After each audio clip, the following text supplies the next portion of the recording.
ഇന്ന് ഞങ്ങളുടെ വീട്ടിലേക്ക് ഒരു പുതിയൊരു ഗസ്റ്റ് വരാൻ പോണ്. ഗസ്റ്റ് അല്ല, ഒരു മെമ്പർ, ഞങ്ങളുടെ ഒരു മെമ്പർ വരാൻ പോണ്. അപ്പൊ എന്താണ് എന്നുള്ളത് സർപ്രൈസ് ആണ്. നമുക്ക് പോവാം.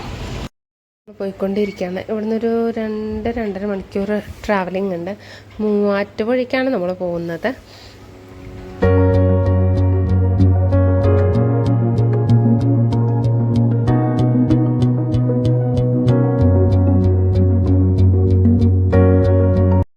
ടൈമായപ്പോൾ ഞങ്ങൾ ഉടുപ്പി റെസ്റ്റോറൻറ്റിലാണ് കയറിയത്. പൊതുവെ എനിക്ക് തമിഴ് സ്റ്റൈൽ മീൽസ് ഭയങ്കര ഇഷ്ടമാണ്. അപ്പോൾ നോക്കി ഞങ്ങൾ ഉടുപ്പിയിലാണ് കയറിയത്.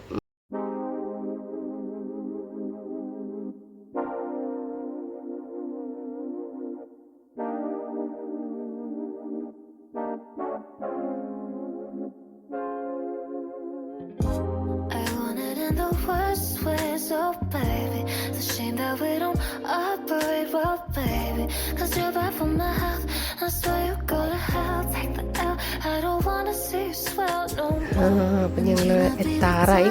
നല്ല മഴയാണ്. ഓൾമോസ്റ്റ് ഞങ്ങൾ എത്തി.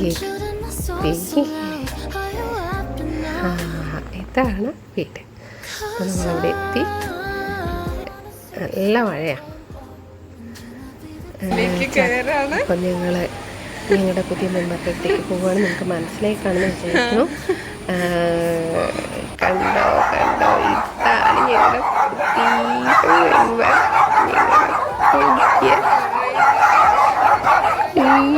എത്തിയിട്ടില്ല. ബാക്കിലാണ്. ഇതിൻ്റെ ഇടയിൽ കുഞ്ഞുണ്ട്. മഴ കൊണ്ടുവന്നത് കാരണം കൊണ്ട് ചേട്ടൻ അവൻ്റെ പേര് ഋഷ്യശങ്കൻ ഇടാൻ പറഞ്ഞു. ഋഷ്യശങ്കൻ എന്ന് വിളിക്കാറുണ്ട്. ആദ്യത്തെ മഴ ഞങ്ങൾക്ക് കിട്ടിയത് അവിടെ നിന്നായിരുന്നു. വേനൽ മഴയുടെ ആദ്യത്തെ മഴ അവിടെ നിന്നാണ് കിട്ടിയത്. അങ്ങനെ ചേട്ടൻ അവൻ്റെ പേര് ഋഷ്യശങ്കൻ. പേര് ഞങ്ങളെ വിളിക്കുന്നത് കുട്ടാണ്. ഞങ്ങളുടെ കുട്ടാണ്. ഇതേ ഇവനാണ് ഞങ്ങളുടെ പുതിയ മെമ്പർ. തക്കടു ഞങ്ങൾ കുട്ടുന്നാണ് വിളിക്കണേ. ചേട്ടൻ ഇവന് പേരിടാൻ പറഞ്ഞത് ഋഷ്യശങ്കൻ. കുട്ടുവിനൊരു ഗുമ്മില്ല, അതുകൊണ്ട് ഋഷ്യശങ്കൻ ഇടാൻ പറഞ്ഞത്. ബിക്കോസ് മഴയും കൊണ്ടാണ് വന്നത്. ഞങ്ങൾ അവിടെ പോകുമ്പോൾ നല്ല തൃശ്ശൂർ നല്ല ചൂടായിരുന്നു. അവിടെ നല്ല മഴയാണ്. ആണ് ഞങ്ങളുടെ പുതിയ മെമ്പർ ഗൈസ്. അയ്യോ സൈലൻ്റായി. ഞങ്ങൾ അവരുടെ അവിടെ കൊണ്ട് ഞങ്ങൾക്ക് ഒട്ടും സമയം ഉണ്ടായിരുന്നില്ല. ചേട്ടനും ഞങ്ങൾ തൃശ്ശൂരാക്കിയിട്ട് വേണം കല്യാണത്തിന് പോകാനുണ്ടായിരുന്നു.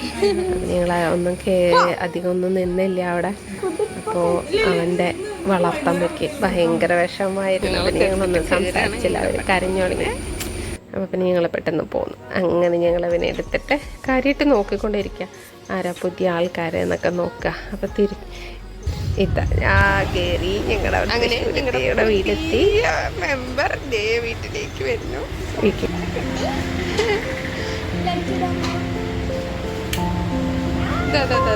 വന്നു നാട്ടാ